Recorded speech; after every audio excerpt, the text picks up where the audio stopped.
B.J. Habibie, mantan Presiden RI, ahli iptek, Bacarudin Jusuf Habibie adalah manusia dengan segudang sebutan. Harian Sinar Harapan menjulukinya, lambang abad ke-21. Majalah AS, Christian Science Monitor menyebutnya, lambang progre. Sivitas Islam. Julukan Emercerak diberikan kalangan Scientist karena B. Habibie adalah orang pertama di dunia yang menunjukkan cara bagaimana menghitung urutan keretakan pesawat hingga ke tingkat atom-atomnya, cara propagation on random. Kecemerlangannya ditunjukkan dengan berbagai penemuan di bidang konstruksi pesawat terbang yang diabadikan dengan namanya, teori Habibie, faktor Habibie, dan metode Habibie. Reputasinya dikukuhkan pula dengan penganugerahan Theodor von Karman, hadiah prestisius untuk dunia dirgantara, pada 1993. Habibie juga dijuluki Big Spender karena proyek-proyeknya yang pada teknologi memang mahal dan menghabiskan anggaran negara. Habibie lahir di Parepare, Sulsel, 25 Juni 1936. Segala keberhasilan diraihnya dengan kerja keras. Saat berusia 13 tahun, Rudi, nama panggilannya, ditinggal wafat sang ayah Habibie, bekas Kepala Jawatan Pertanian Sulawesi Selatan. Ibunda Habibie sedang hamil 8 bulan saat itu. Wanita itu bersumpah di sisi jenazah suaminya, bagaimanapun akan menyekolahkan anak-anaknya. Ibunda Habibie berdagang kecil-kecilan sembari membuka usaha kos-kosan untuk menafkahi keluarganya. Habibie pergi ke Bandung untuk masuk SMP. Ibunya menyusul setelah ia naik kelas 2. Ia berhasil masuk ke Institut Teknologi Bandung. Setahun di ITB, atas usaha ibunya, ia mendapat beasiswa PNK untuk belajar di Jerman Barat. Gelar insinyur mesin dan konstruksi pesawat terbang diraihnya pada usia 21 tahun. Ia meneruskan studi dengan biaya sendiri. Waktu lulus, ia adalah orang pertama di luar Jerman yang membuat skripsi tentang aeronautika. Disertasinya yang berjudul Hypersonic Genetic Hectic Thermoelasticity in Hypersonic Speed membuatnya meraih gelar doktor. Mulailah Habibie berkelana dalam dunia teknologi. Ia sempat bekerja sebagai asisten riset di Technische Hochschule, TH, Aachen dan Messerschmitt Bölkow-Blohm GmbH, MBB, yang dulu bernama Hamburger Flugzeugbau GmbH, HFB, Hamburg, Jerman, sejak 1966 hingga 1978. Di MBB, karir puncaknya adalah wakil presiden direktur teknologi. Reputasi internasionalnya lantas menarik perhatian elit politik di Indonesia.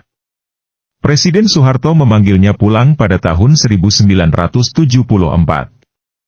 Ia kembali ke Indonesia untuk mempelopori program alih teknologi, yang diawalinya dari sebuah bengkel pesawat terbang.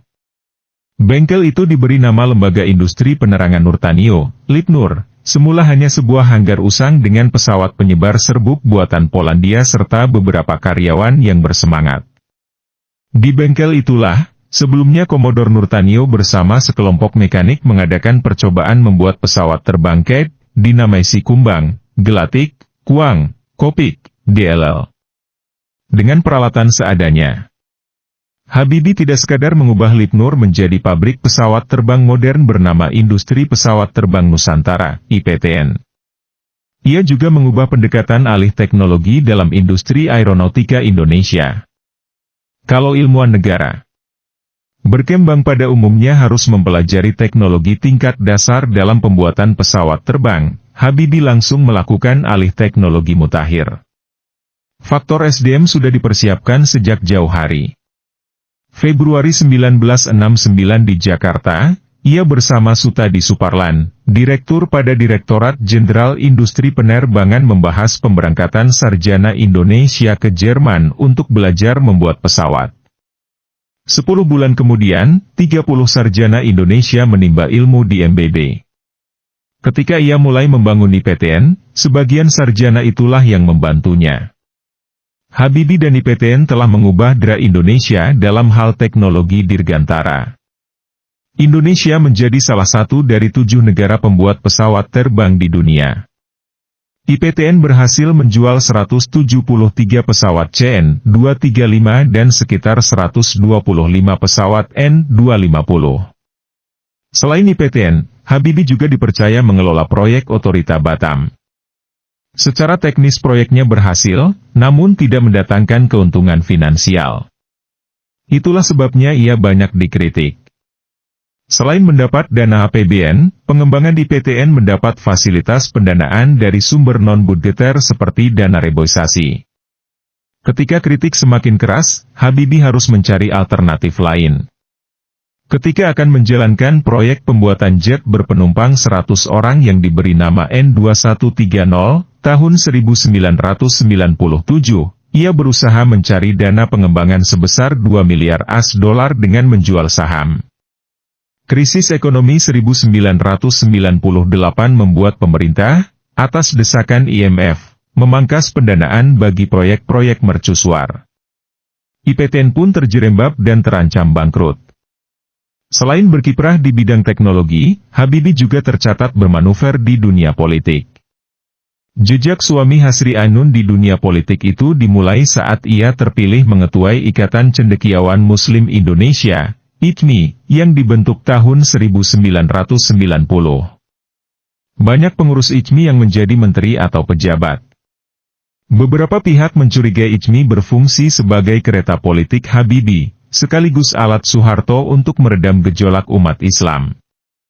Nyatanya melalui ICMI, nama Habibie diperhitungkan dalam kancah politik.